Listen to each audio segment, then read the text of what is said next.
5절에서 20절까지 말씀입니다. 하박국 2장 5절에서 20절까지 말씀, 함께 합독하실 말씀은 14절 한 절 말씀 우리 함께 합독하도록 하겠습니다. 이젠 하박국이 어디 있는지 다 아시겠죠? 네. 하박국 2장 14절 말씀 우리 함께 합독할 텐데요, 찾으신 분들 자리 다 일어나셔서 하박국 2장 14절의 말씀 우리 함께 한 목소리로 크게 합독하도록 하겠습니다. 시작. 바다에 물이 가득하듯이 주의 영광을 아는 지식이 땅 위에 가득할 것이다. 아멘. 자리에 앉으시고요. 오늘 하박국 강의 네 번째 시간입니다. 다음 주까지 하박국 강의 계속 될 텐데요, 그동안 우리가 함께 공부해왔던 하박국의 내용을 먼저 좀 정리하고 오늘 말씀 속으로 들어가 보려고 합니다. 하박국 1장의 내용을 펼쳐서 보면 하박국이 선지자인데 선지자답지 않은 기도로 하나님께 나아가는 모습을 보게 됩니다. 하나님의 멱살을 잡고 막 뒤흔드는 느낌이에요. 하나님, 우리나라가 그래도 하나님의 나라인데, 우리가 그래도 하나님의 백성인데 우리 좀 한번 보십시오. 우리 이렇게 서로 미워하고 서로가 서로에게 험담하고 서로가 서로를 때리고 죽이려고 하는 이 모습이 하나님의 나라 백성의 모습이 맞습니까? 하나님, 하나님께 예배를 인도한다는 저 종교 지도자들을 한번 좀 보십시오. 저들의 마음에는 욕심만 가득하고 사리 사욕만을 채우려고 하고, 저들이 마땅히 이 땅에 물같이 흐르게 해야 할 정의와 공의는 저들의 입에서 찾아볼 수가 없습니다. 들을 수가 없습니다. 하나님, 언제까지 이런 우리나라 두고만 보시렵니까? 언제까지 이런 사람들을 그대로 내버려 두시렵니까? 하박국은 하나님께 따지듯 기도를 드립니다. 그러자 하나님께서 하박국에게 응답하세요. 내가 이스라엘 민족을 이대로 내버려 두지 않을 것이다. 내가 저들에게 바벨론이라는 나라를 보내어서 저들의 죄를 징계하고 징벌할 것이다. 여러분, 이게 하박국의 귀에 어떻게 들렸는지 오늘날 우리의 언어로 한번 풀어서 제가 말씀드려 볼게요. 초등학생 아이들 몇 명이 모여서 이 장난감 내 거야, 이 장난감 내 거야 싸우고 있으니까 선생님이 교육부에다가 진정서를 올린 거예요. 우리 애들이 자꾸 싸웁니다. 그러니까 교육부에서 총칼을 찬 군인을 보내주겠다 지금 이야기하고 있는 겁니다. 총칼을 찬 군인을 보내서 장난감 가지고 싸우는 아이들을 다스리겠다는 거예요. 하나님이 하박국에게 말씀하신 형세가 꼭 그러한 모습입니다. 그래서 하박국이 충격을 받았어요. 그래서 1장 말미에서 2장 초반절까지 하박국은 이렇게 얘기합니다. 아니 주님, 바벨론이 어떤 민족인지 모르십니까? 저 바벨론이 얼마나 못된 민족인지 모르십니까? 우리 이스라엘은 조금 나쁜 민족인데 바벨론은 더 나쁜 민족 아닙니까? 어떻게 그들을 보내셔서 우리 민족을 징계하시겠다는 겁니까? 하나님, 혹시 바벨론 잘 모르시는 거 아니에요? 하나님, 혹시 지금 바벨론에 대해서 너무 무지하신 것 아닙니까? 거기에 대한 하나님의 응답이 바로 오늘 우리가 함께 공부할 하박국 2장 5절에서부터 20절까지의 말씀입니다. 하나님은 도대체 왜 이러시는 걸까요? 하나님, 정말 바벨론에 대해서 잘 모르시는 거 아닐까요? 2장 5절에서 6절 중반절까지 제가 읽어볼 테니까요, 5절로 돌아가셔서 눈으로 따라와 보시기 바랍니다. 부요한 제사는 사람을 속일 뿐이다. 탐욕스러운 사람은 거만하고 탐욕을 채우느라고 쉴 날이 없다. 그러나 탐욕은 무덤과도 같아서 그들이 스올처럼 목구멍을 넓게 벌려도 죽음처럼 성이 차지 않을 것이다. 그들이 모든 나라를 정복하고 모든 민족을 사로잡지만 정복당한 자 모두가 빈정대는 노래를 지어서 정복자를 비웃으며 비웃는 시를 지어서 정복자를 욕하지 않겠느냐? 그들이 너를 보고 남의 것을 긁어 모아 내 것을 삼은 자야, 너는 망한다 할 것이다. 하나님은 바벨론을 잘 모르시는 게 아니라 아셔도 너무 잘 아셨어요. 하나님 자신이 바벨론을 일으키셨고 하나님 자신이 바벨론을 지금 이스라엘 가운데로 보내시려고 작정하셨기 때문이에요. 그래서 오늘 본문에서는 5가지로 바벨론의 죄에 대해 진노하시는 하나님의 모습이 등장을 합니다. 첫 번째로 하나님은 just little bit more의 사람들에게 진노하시겠다 말씀하고 계세요. 첫 번째로 하나님은 just a little bit more의 사람들, 그들에게 하나님의 진노를 쏟아 부을 것이다 분명하게 말씀하십니다.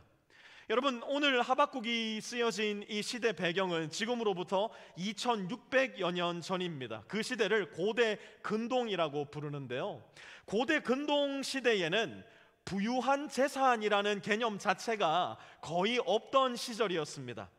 그 당시 사람들에게 재산이라는 것은 태어나면서부터 정해져 있던 것이나 마찬가지였어요. 아버지로부터 물려받은 땅에서 보리를 키워서 먹는 거예요. 밀을 키워서 먹는 거예요. 무화과 나무를 키우고 포도나무를 키워서 그곳으로 식용수를 대신했습니다. 조금 더 재산이 많은 사람이 있다고 한다면 들판에서 치는 양과 염소를 잘 키워서 그 털로는 따뜻한 옷을 입고 그 고기로는 배고픈 굶주림을 채웠던 것이에요.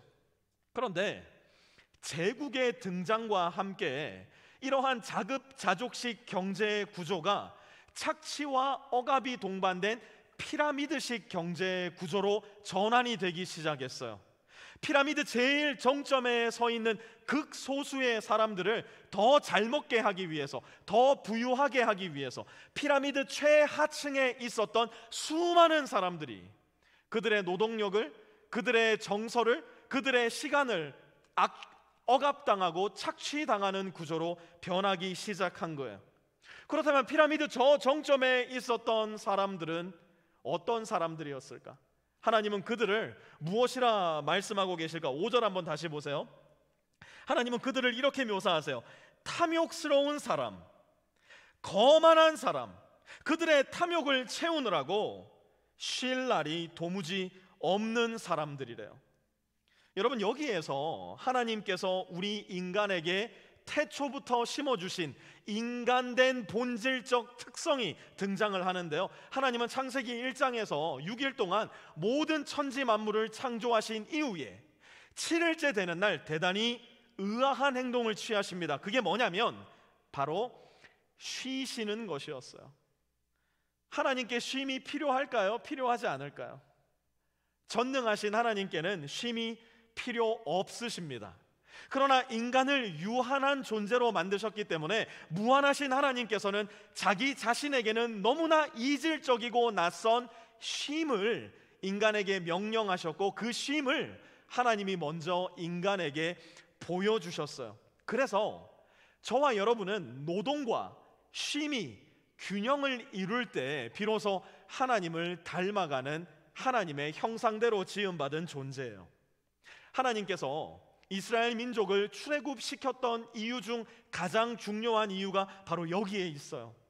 날마다 노동을 통해서 자기 자신의 가치를 증명해내야 했던 노예 근성에서 벗어나서 충분히 쉼을 누려도, 내가 충분히 휴식하여도 하나님 아버지께서 나를 지켜주시고 책임져 주시고 여전히 사랑해 주신다는 자녀의 근성으로 회복시키기 위해 하나님은 이스라엘 민족을 출애굽시키셨던 거예요. 예수님께서 공생애를 사실 때도 제자들에게, 또한 그 당시 종교 지도자들에게도 대단히 낯선 말씀을 하셨어요. 그 말씀 중에 하나가 무엇이었을까요? 모든 수고하고 무거운 짐진 자들아, 너희는 다 내게로 오너라. 내가 너희를 노동하게 하리라. 내가 너희의 노동을 착취하고 너희를 억압하리라. 예수님이 그렇게 말씀하신 것이 아니라 내가 너희를 쉬게 하리라.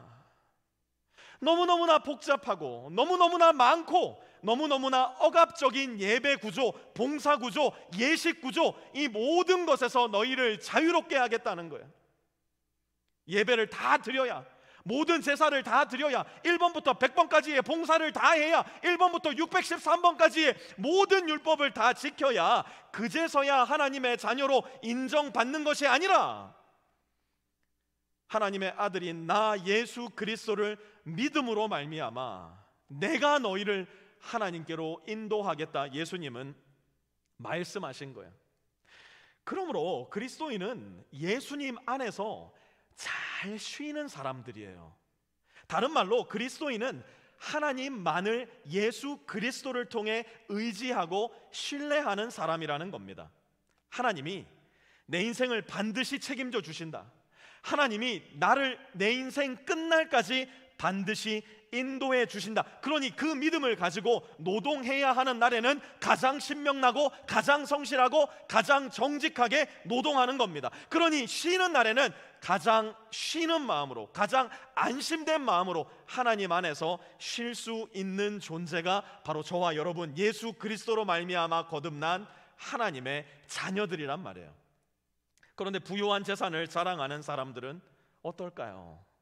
더 많은 것을 쌓아 놓아야지만 마음이 놓이는 사람들은 어떨까요? 하나님을 신뢰하지 못해요. 하나님을 의지할 수 없어요. 그러니 쉬지 못하는 겁니다. 내가 더 일해야 되거든요. 내가 더 책임져야 되거든요. 아이고, 나한테 딸린 자녀가 몇 명인데 내가 내 인생 끝까지 책임져야 되기 때문에 이러한 사람들은 절대로 쉴 수가 없어요. 오늘날 이 시대는 쉬지 않는 사람들에게 부지런하다, 성실하다라는 칭찬에 딱지를 붙여줍니다. 하지만 하나님은 뭐라고 말씀하세요? 노동과 쉼에 구분이 없는 사람들, 언제나 일해야지만 마음이 놓이는 사람들, 하나님은 그들에게 너는 망한다, 화로다, 오히려 하나님은 진노의 말씀을 쏟아 부으십니다. 두 번째로 하나님은 누구에게 진노하시는가? 나홀로 집의 사람들에게 하나님은 진노하세요. 하나님의 진노는 나홀로 집의 사람들에게 임하십니다. 하박국 2장 9절 말씀 우리 한번 같이 읽어보도록 합니다. 2장 9절입니다. 시작. 그들이 너를 보고 내 집을 부유하게 하려고 부당한 이득을 탐내는 자야, 높은 곳에 둥지를 틀고 재앙에서 벗어나려 하지만 너는 망한다 할 것이다. 아멘. 바벨론은 사실 굉장히 여러 가지로 대단히 유명한 제국이었습니다. 저 대형 박물관을 가본다거나 아니면 루브르 박물관을 가보면 이 바벨론과 관련된 문화 유물이 대단히 많이 있습니다. 그만큼 굉장히 큰, 굉장히 강성한 제국을 이루었다는 증거가 되겠죠. 그런데 그 중에서도 굉장히 유명한 것 한 가지가 무엇이었냐면 높이 100m, 지금 이 시대에는 100m 뭐 우스울지 모르겠지만 2600년 전입니다. 높이 100m, 너비가 25m가 되는 성벽을 건축했다는 것이 이 바벨론이 가지고 있는 불가사의 중 하나였어요. 이 성벽의 너비가 얼마나 넓었냐면 말 4대가 이끄는 전차 4대가 동시에 올라가서 달릴 수 있을 만한, 오늘날로 치자면 우리 동네 앞에 있는 DNT 121 정도 되는 고속도로를 그 당시에 닦아 놓았던 겁니다. 그런데 여러분 한번 잘 생각해 보세요. 우리는 이런 성벽을 짓지는 않잖아요. 우리의 안전을 위해서 막 100m 되는 성벽을 건축하진 않잖아요. 그런데 우리는 뭘 건축합니까? 나와 내 자녀의 안전을 위해서 조금 더 안락한 집, 조금 더 큰 집, 조금 더 편안한 집을 우리는 마련하라고 하잖아요. 여러분, 이거 하나님 좋아하시는 걸까요? 싫어하시는 걸까요? 여러분, 하나님을 좀 오해하지 않으셨으면 좋겠어요. 우리는 특히 우리 한국 그리스도인들이 그래요. 그리스도인이면 못 살아야 되는 줄 알아요. 그리스도인이면 응당 가난해야 된다고 생각하는 그리스도인들이 생각보다 많습니다. 내가 부자면 막 죄책감 느껴요. 아니에요. 하나님은 우리가 잘 사는 거 너무 좋아하세요. 우리가 풍요롭게 사는 거 대단히 좋아하십니다. 우리 아이들을 위해서, 내 아내를 위해서, 내 남편을 위해서, 우리의 가족을 위해서 조금 더 안락하고 편안하고 큰 집을 마련하는 거 하나님 전혀 싫어하지 않으세요. 하나님은 오히려 우리가 더 많이 가져서 더 많이 흘려주고 나누어주고 베풀어주는 거 너무너무 좋아하는 분이세요. 그런데 이게 문제가 될 때가 있어요. 내가 더 많이 갖는 것, 내가 더 큰 집으로 이사 가는 것, 나의 삶의 안전을 위해 보이지 않는 큰 성벽을 건설해 나가는 것, 이게 하나님 앞에 문제가 될 때가 있으니 그게 언제냐면 바로 나 홀로 사는 사람들이 될 때 이건 하나님의 눈에 문제가 됩니다. 나 혼자서만 잘 살겠다고 너를 죽여서 나의 성벽을 건설해 나갈 때 하나님 그거 싫어하세요. 바벨론이 높이 100m, 너비 25m의 성벽을 쌓기 위해서 뭘 동원했을까요? 그들이 정복했던, 정복당한 피정복민들을 데리고 와서 이 높은 성벽을 쌓은 거예요. 피지배 민족의 고열을 짜낸 겁니다. 그들을 죽게 내버려 둔 겁니다. 그들의 노동력을 착취한 거예요. 여러분, 이거는 우리 역사에서도 머지 않은 시간에 당해본 아픔 아니겠어요? 일제 식민지 시대, 탄광으로, 공장으로, 전쟁터로, 광산으로, 군사시설로 끌려가서 밤낮 할 것 없이 노동력에 착취를 당했던, 생명의 위협을 당했던, 실제로 목숨을 잃었던 우리 선조들의 슬픈 역사가 이거 아닙니까? 우리 할머니들이 일본 군인들의 정욕을 채우기 위해서 그 젊은 몸을 착취당했던 그 역사가 저와 여러분에게는 있는 거 아닙니까? 이거 왜 이랬어요? 일본이 나 홀로 높이 담을 쌓은 겁니다. 일본 민족이 높이 나 홀로 성벽을 쌓은 거예요. 여러분, 하나님이 그런 사람, 그런 국가, 그런 제국을 향해 뭐라고 하는지 잘 보세요. 9절, 너는 망한다. 여러분, 그러니 나 홀로 성을 쌓지 마십시오. 나의 만족과 안락함, 더 많은 소유를 위해서 타인의 노동과 시간과 감정을 착취하지 마십시오. 함께 일하는 타인종의 사람들, 절대로 함부로 대하지 마세요. 신분이 보장되지 않았다고 그것을 빌미로 멱살을 잡고 뒤흔드는 일, 최소한 예수님을 믿는 저와 여러분에게는 없는 일이 되어야 합니다. 날마다 살아가는 부부간에도, 우리 가정 안에서도 이런 일은 우리가 알게 모르게 비일비재하게 일어나는 일이에요. 남편이 아내를, 아내가 남편을 내 한 몸 편하자고, 내 시간 아껴보자고, 내가 원하는 것을 더 해내겠다고 서로를 무시하는 일이, 서로를 이용하고 소비하려는 일들이 우리 안에서도 얼마나 많이 일어나는지 몰라요. 나 오늘 너무 스트레스 받았다고 방에 불 끄고 혼자 들어가가지고 핸드폰 켜놓고 인스타그램 하고 있고 아마존 쇼핑하고 있고 나 건드리지 말라고 이야기하는 거, 하나님이 그런 사람들을 향해서 뭐라고 하실까요? 내 이번 한 주 너무너무 힘들고 스트레스 많이 받았으니까 나 건들지 마. 문 쾅 소리 나게 닫아놓고 들리지도 않는 헤드폰 켜놓고 밤새도록 게임하고 있는 거, 하나님 이거 보고 뭐라고 하실까요? 똑같이 말씀하시는 거예요. 나 홀로 높이 담을 쌓는 사람들이여, 너는 망한다. 하나님의 진노가 우리도 모르는 사이에 나에게 쏟아 부어질 수도 있다는 것을 우리는 오늘 말씀 가운데 가슴 시리게 기억해야만 할 겁니다. 세 번째로, 하나님은 어떤 사람에게 진노하시는가? 입으로 성을 건축하는 사람들에게 하나님은 진노하세요. 입으로 성을 건축하는 사람들에게 하나님은 진노하세요. 12절 말씀 우리 함께 읽어볼까요? 12절입니다. 시작. 그들이 너를 보고 피로 마을을 세우며 불의로 성읍을 건축하는 자야, 너는 망한다 할 것이다. 아멘. 피로 마을을 세우며 불의로 성읍을 건축하는 자, 다른 말로 하면 정의롭지 못한 방법으로 나의 힘, 나의 영향력, 나의 인기를 다른 사람들에게 발휘하려고 하는 사람들을 일컫는 말이에요. 바벨론 사람들의 자랑은 첫째도 힘이고 둘째도 힘이고 셋째도 힘이었습니다. 이 세 번째 말씀은 다른 거는 좀 나한테 걸리는데 이것만큼은 나한테 별로 안 걸리겠는데 난 힘이 없으니까 생각하시는 분들 계실지 모르겠는데요, 과연 그럴까요? 우리는 나의 영향력을 혹은 나의 인기를 확장해 나가는 데 있어서 나도 모르는 사이에 모두가, 대단히 많은 사람이 이 방법을 사용하고 있다는 거 기억해야 돼요. 여러분, 제가 이미 수도 없이 반복해서 말씀드렸지만 한인 이민교회에서 하루빨리 뽑혀나가야 할 가장 큰 죄, 제가 다른 민족의 교회는 목회를 안 해봐서 모르겠습니다만 적어도 제가 목회하고 있는 한인 이민교회들에서 가장 빨리 뽑혀나가야 할 죄, 만약 예수님께서 오늘 달라스에 있는 한인 이민교회들에 오셔서 예수님의 진노를 쏟아 부으신다면 가장 크게 쏟아 부으실 진노의 내용, 그것은 동성애가 아니에요. 그것은 낙태도 아닙니다. 그것은 이슬람을 향한 분노도 아니에요.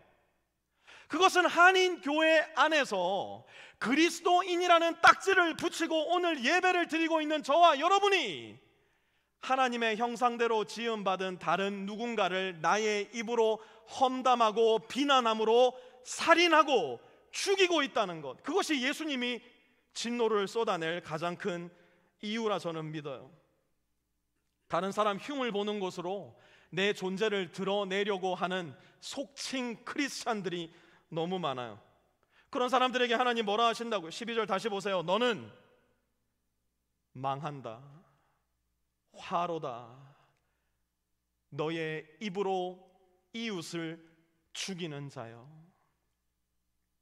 그런데 이게 잘 안 돼요, 여러분. 입만 열면 나도 모르는 사이에 이미 구정물이 흘러나오고 있는데요. 뭘 입을 막 꼬매보세요. 여기 좀 덜 꼬매진 대로 막 나온다니까. 이 집사님 알아? 구 목사님이 이게 안 돼요. 우리의 본성이 글러먹었습니다. 저와 여러분의 죄성이 그만큼 무서운 거예요. 이게 어떻게 없어질까요? 이게 없어지는 유일한 방법, 이게 새로운 언어로 나오는 유일한 방법은 여기에 있습니다. 2장 14절 우리 같이 한번 읽어봅니다. 2장 14절 시작. 바다에 물이 가득하듯이 주의 영광을 아는 지식이 땅 위에 가득할 것이다. 아멘. 저는 기도합니다. 우리가 예배드리는 바로 이곳에 하나님의 영광이 가득해서 하나님의 영광 말고는 다른 생각이 하나도 떠오르지 않는 그 예배의 순간들이 있기를 저는 기도합니다. 여러분들의 가정에 하나님의 영광이 너무 가득해서 서로를 바라만 봐도 내 마음에, 내 손에, 발에 사랑과 은혜와 자비가 서로에게 넘쳐 흐르는 그 순간이, 그 경험이 여러분 각자의 가정에 임하게 되기를 저는 기도합니다. 여러분들이 발을 딛고 살아가는 회사와 기업과 모든 관계들마다 하나님의 영광이 너무 가득해서 우리의 목이 뻣뻣하다 못해 너무나 뻔뻔스러울 만큼 쳐들고 살아가는 게 아니라 하나님의 영광의 그 무게 때문에, 카보드라는 히브리어 하나님의 영광은 무게라는 의미예요. 그 무게가 나한테 너무나 강하게 다가와서 하나님 앞에 완전히 엎드려 하나님의 뜻을 물으며 하나님의 영광을 바라며 살아가는 저와 여러분들의 인생의 추억과 경험이 있기를 저는 기도합니다. 여러분 바다에 가보세요. 오늘 하박국 2장 14절에 보니까 바다에 물이 가득하듯이 라고 말씀합니다. 바다에 가서 와 물이 많다 이러는 사람 저는 한 번도 못 봤어요. 왜요? 바다에는 물이 가득하다는 것을 한 사람 이야기해 주지 않아도 모두 다 알고 있기 때문에 그래요. 그럼 이것도 한번 생각해 보세요. 우리가 살아가는 이 온 세상에, 온 우주 안에 무엇이 가득할까요? 아마 과학자들은 이렇게 얘기하겠죠. 우리가 사는 이 세상에는 눈에 보이지 않지만 대기라는 것으로 가득합니다. 음악가들은 이렇게 얘기할지 몰라요. 들리지 않지만 내 귀에는 들리는 이 세상에는 선율로 가득합니다. 미술가들은 이 세상에는 미로 가득합니다. 소설가들은 이 세상에는 들리지 않는 이야기들로 가득합니다. 어쩌면 이야기할지도 모르겠어요. 하지만 하박국은 오늘 말씀 가운데 무엇이라 이야기합니까? 주의 영광을 아는 지식이 땅 위에 가득할 거래요.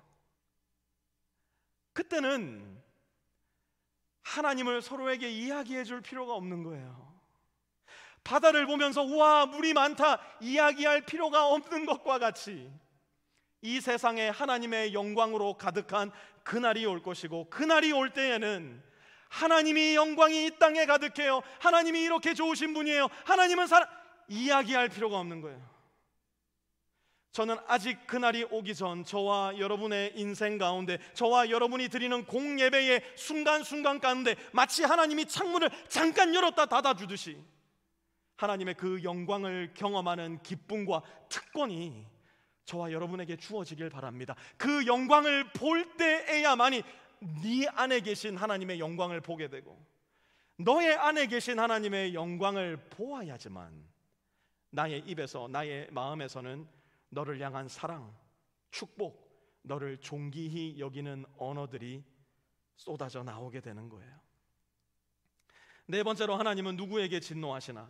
하나님은 타자를 성의 도구로 삼으려는 사람들에게 진노하십니다. 타자를 성의 도구로 삼으려는 사람들에게 하나님은 틀림없이 진노하세요. 15절 말씀 우리 함께 읽어봅니다. 15절입니다. 시작. 그들이 너를 보고 홧김에 이웃에게 술을 퍼먹이고 술에 취하여 골아 떨어지게 하고는 그 알몸을 헤쳐보는 자야, 너는 망한다 할 것이다. 아멘. 역사 속에 등장했던 모든 제국에는요 공통된 특징 한 가지가 있는데, 그게 뭐냐면 약한 타자를 강자를 위한 성의 도구로 삼는 현상이었어요. 약한 타자, 주로 여성들을 강자를 위한 성의 도구로 삼는 것.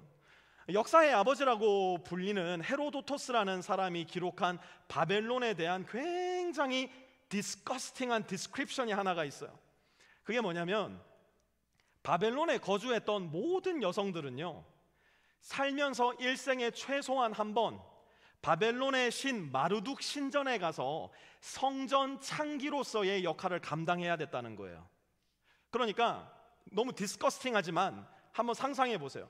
만약 오늘 우리가 바벨론 제국에 살고 있다면 여기에 있는 모든 여성들은 일생에 한 번 마르둑 신전에 가서 창기의 역할을 감당해야 되는 거예요. 마르둑 신전의 예배는 어떤 형식이었냐? 그들의 신을 노래하고 예배하고 다 한 이후에 예배의 하이라이트에 모두가 옷을 벗고 눈이 마주치는 사람들마다 무분별한 성관계를 갖는 것, 이게 예배의 하이라이트였어요. 여러분, 인간이 만들어낸 종교가 이래요.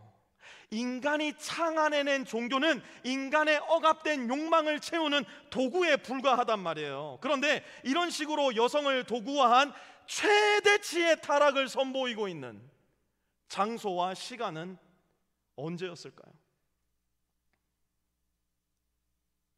바로 저와 여러분이 살아가고 있는 이곳 미국과 우리의 조국 대한민국, 지금도 여전히 살아가고 있는 오늘 이 시대가 약자의 성을 착취하는 최대치의 타락을 선보이고 있는 그 장소와 그 시간 아닐까요? 연애하는 청년들, 마치 연애를 시작하면 성관계를 갖는 것을 너무나 당연한 나의 권리라 생각하고 살아가요. 하나님은 결혼이라는 거룩한 제도 안에서만, 오직 한 남자와 한 여자가 법적으로 연합된 상태에서만 성관계를 축복해 주시고 허용해 주셨는데, 오늘날 청년들이 결혼하기 전에 하나님의 법도를 너무나 쉽게 어겨버립니다. 하나님의 말씀을 구닥다리 시대에 뒤처진 이야기라 생각해버려요. 그러니까 결혼해서도 어떻게 하는 줄 아세요? 여전히 성적으로 문란하고 방탕한 삶을 살아요. 회사에서, 동호회에서, 심지어 교회 안에서까지 성적으로 문란하고 방종한 삶을 살아갑니다. 청년 여러분들 잘 들으십시오. 여러분들의 오빠가 결혼하기 전에도 하나님의 말씀을 우습게 여기고 무시하여서 여러분들의 몸을 아껴주지 않았는데, 결혼하고 나서 하나님이 정해주신 결혼의 법도를 존중하며 살아갈 이유가 어디에 있겠느냐 말이에요. 여러분들의 아리따운 그 자매가 결혼하기 전에도 소위 자유분방한 성생활 신여성의 삶을 즐긴다 한다면, 결혼하고 나서 그들이 하나님이 제정해 주신 결혼 제도를 존중할 까닭이 도대체 어디에 있냔 말이에요.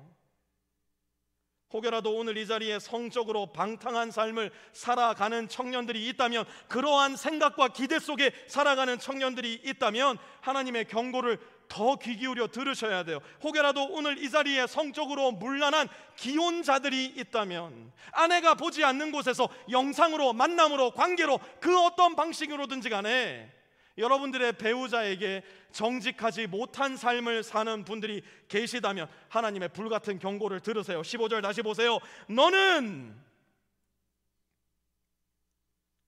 망한다.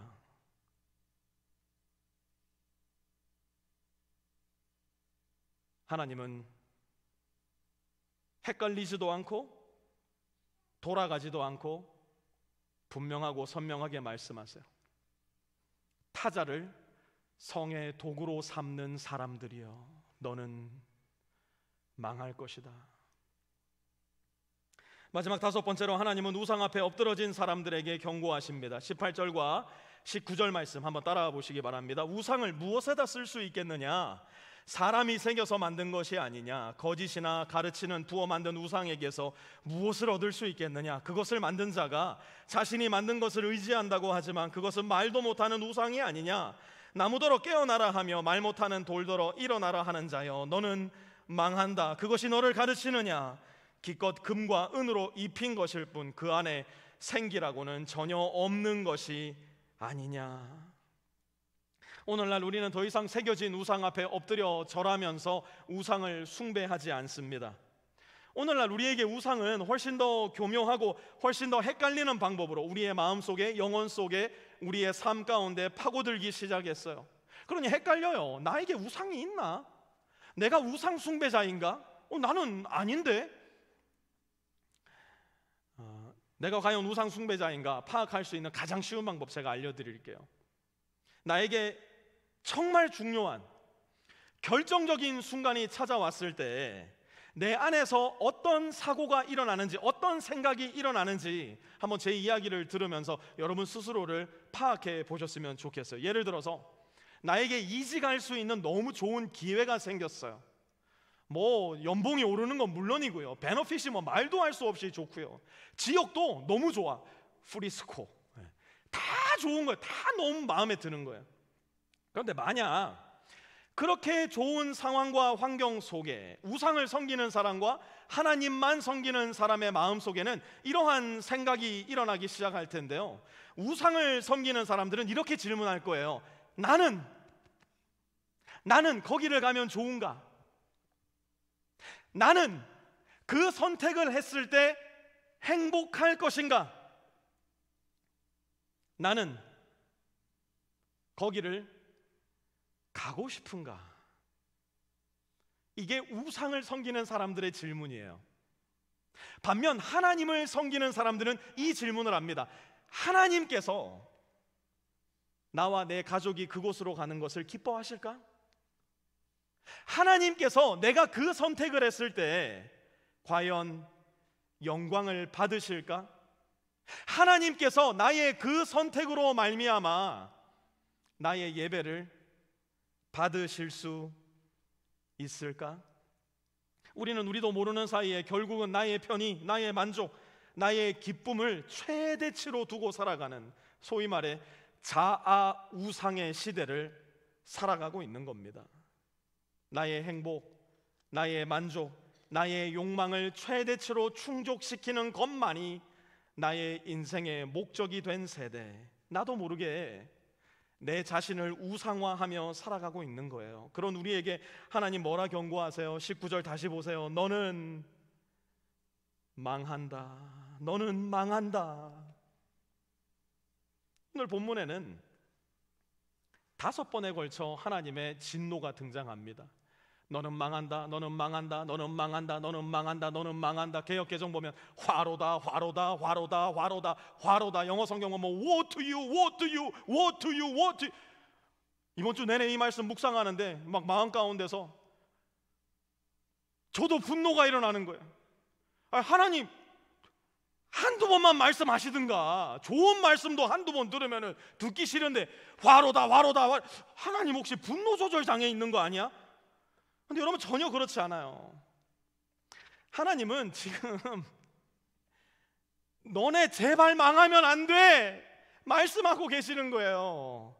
니네 내 진노를 받으면 안 돼. 너희들의 삶에 화를 당하면 안 돼. 지금 하나님은 오히려 하나님의 화에서 돌이켜서 복을 받으라고 저와 여러분에게 애원하고 계시는 거예요. 여러분, 애기들 키우는 우리 부모의 심정이 그런 심정 아니에요? 말 안 듣는 아이, 죽으러 가는 아이한테 너는 내 사랑하는 아이니까 하고 싶은 대로 다 해. 누가 이럽니까? 안 돼. 너 정말 그러다 죽어. 너 정말 혼나고 싶어? 너 정말 망하고 싶어서 그래? 여러분, 그거 아빠와 엄마가 애들한테 분노 조절이 있어가지고 막 그렇게 합니까? 얘 진짜 확 망해버려라. 아유, 저 아들 저거 죽어버려라. 이러고 싶어서 애들한테 그런 이야기 합니까? 아니잖아요. 내 사랑하는 아들아, 내 사랑하는 딸아, 니네 망하면 안 된다. 니네 그러고 하면 안 돼. 니네 그거 하면 안 돼. 큰일 나. 그런데 얘가 진짜로 갔어. 얘가 진짜로 큰일을 당하게 생겼어. 그때 우리 어떻게 해요? 내 온몸을 막아서 그 화를 대신 당해주는 게 엄마와 아빠 된 우리 마음의 소원 아니에요? 내가 화를 당하는 한이 있어도, 내가 망하는 한이 있어도 우리 애는 안 망해야 돼. 우리 애는 괜찮아야 돼. 그게 부모된 저와 여러분의 마음 아니에요? 그것이 오늘 본문에서 하나님께서 우리에게 하고 계신 말씀이에요. 여러분, 2장 16절에서 17절 한번 돌아가 보세요. 거기 보니까 능욕을 당하는 사람이 나와요. 알몸이 드러나서 수치를 당하는 사람이 나오고요, 주의 오른손에 들린 심판의 잔을 마시는 사람이 등장합니다.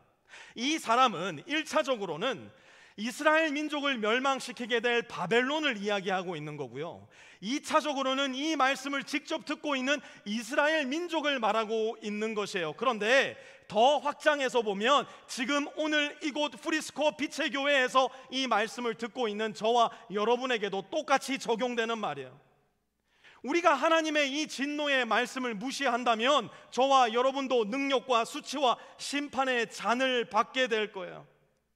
그래서 하나님은 헷갈리지 말라고 너무나 명확하게, 너무나 분명하게 하나님의 진노를 도저히 비켜갈 수 없는 우리의 실존을 속속들이 말씀해 주고 계신 거예요. 그런데 하나님은요, 그 진노의 잔을 마땅히 받아야 할 저와 여러분에게 쏟아붓지 않으셨어요. 오히려 아무런 죄가 없으신 하나님의 독생하신 아들 예수께 능욕을 당하게 하셨고 옷벗김을 당해 수치를 당하게 하셨으며 하나님의 진노의 잔을 완전히 들이켜버리게 하셨어요. 그 진노의 잔이, 그 죄의 무게가 얼마나 무거웠던지 예수님이 겟세마네 동산에서 기도하신 거예요. 아버지여, 하실 수만 있거든 이 잔을 내게서 옮겨주십시오.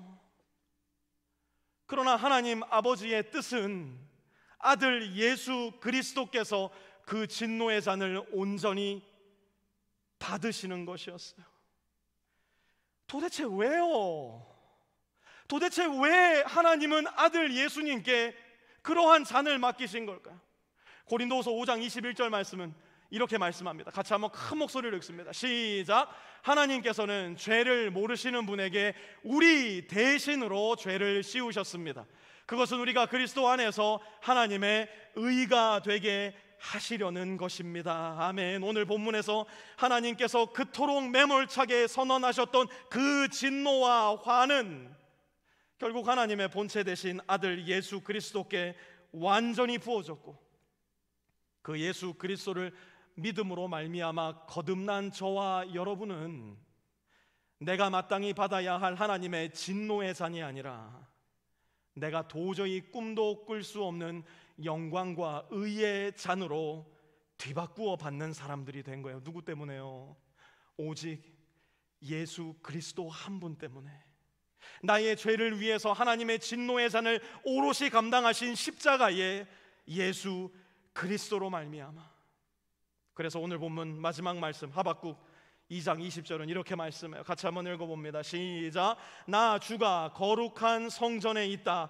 온 땅은 내 앞에서 잠잠하여라. 아멘. 하나님은 공의의 하나님이세요. 하나님은 죄를 향해 진노하시고 저와 여러분의 죄에 하나님의 마땅한 공의와 정의를 위해 심판의 잔을 아낌없이 쏟아 부으실 거예요. 그러나 동시에 하나님은 사랑의 하나님이십니다. 누구든지 우리를 대신해 하나님의 진노의 잔을 받으신 예수님을 믿는 사람에게는 하나님의 심판과 형벌이 아닌 영생과 의와 천국의 복락을 쏟아 부어주신다 약속하시고 말씀하셨어요.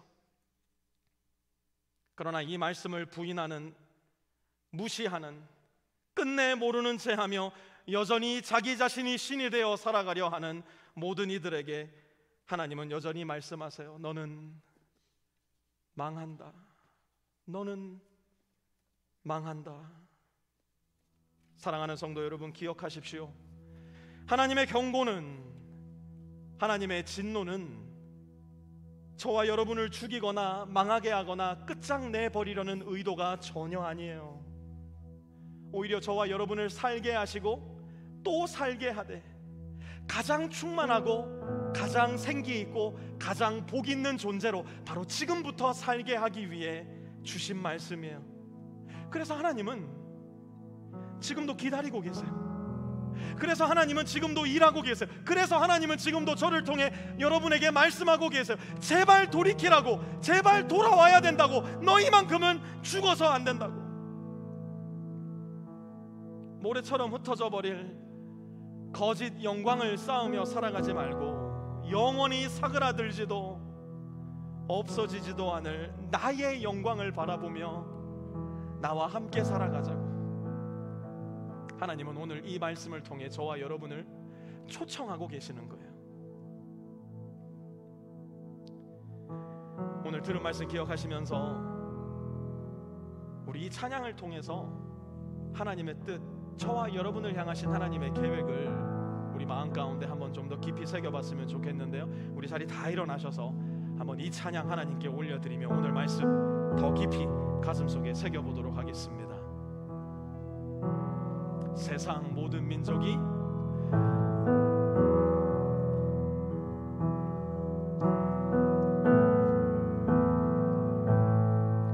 세상 모든 민족이 구원을 얻기까지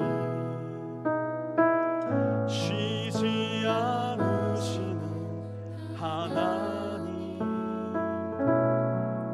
주의 심장 가지고 우리 이제 일어나 주 따르게 하소서. 세상 모든 육체, 세상 모든 육체가 주의 영광 보도록 우릴 부르시는 하나님, 주님의 손과 발, 세상을 치유하며 주 섬기게. 우리 들은 말씀 기억하며 우리 바다 덮음같이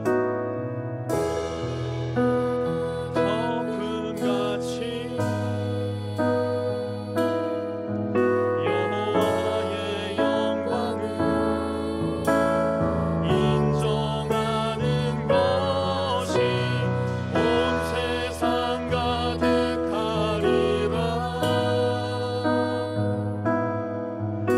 우리 바다 덮음같이, 우리 바다 덮음같이, 우리 바다 덮음같이. 우리 다시 한번 세상의 모든 민족이, 세상 모든 민족이 구원을 얻기까지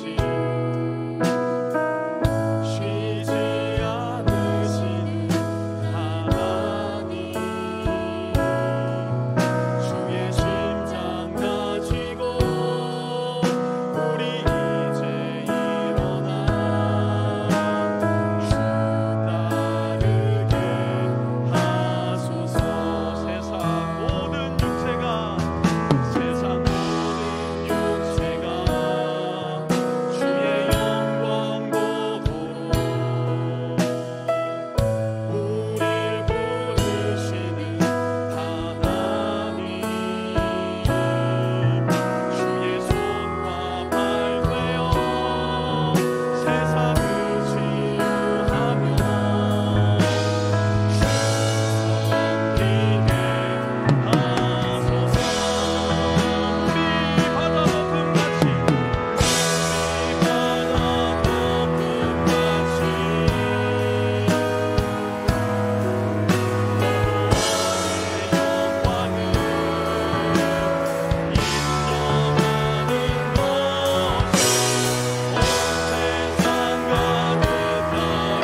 주가 거룩한 성전에 있다. 온 땅은 내 앞에서 잠잠하여라. 우리 하나님 앞에 그분의 영광을 묵상하며 오늘 말씀대로 잠잠히 머물러 있는 시간, 여러분 억지로 기도하려고도 하지 마세요. 그저 하나님의 영광을 보여주십시오. 그 마음으로 하나님의 말씀 따라 온 땅은, 모든 빛의 성도들은 내 앞에서 잠잠하여라. 이 세상이 아무리 혼란하다 하여도, 이 세상이 나의 컨트롤에서 벗어나 있는 것 같아도, 너의 인생에 내가 없는 것처럼 보여도 나 주가 여전히 거룩한 성전에 있다. 너희는 내 앞에서 잠잠하여라.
하나님의 영광을 소원하면서 목소리로만 이 찬양 한번 해봤으면 좋겠는데요.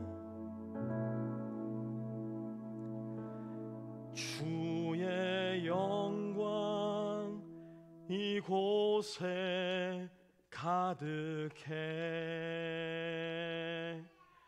우린 선해 주님과 함께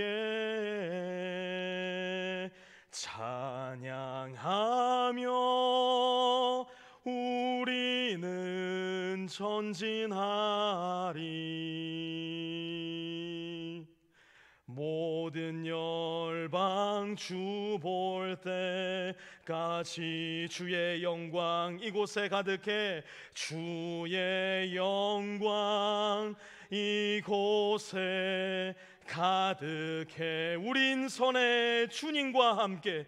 우린 선해 주님과 함께 찬양하며 우리는 전진하리 하며.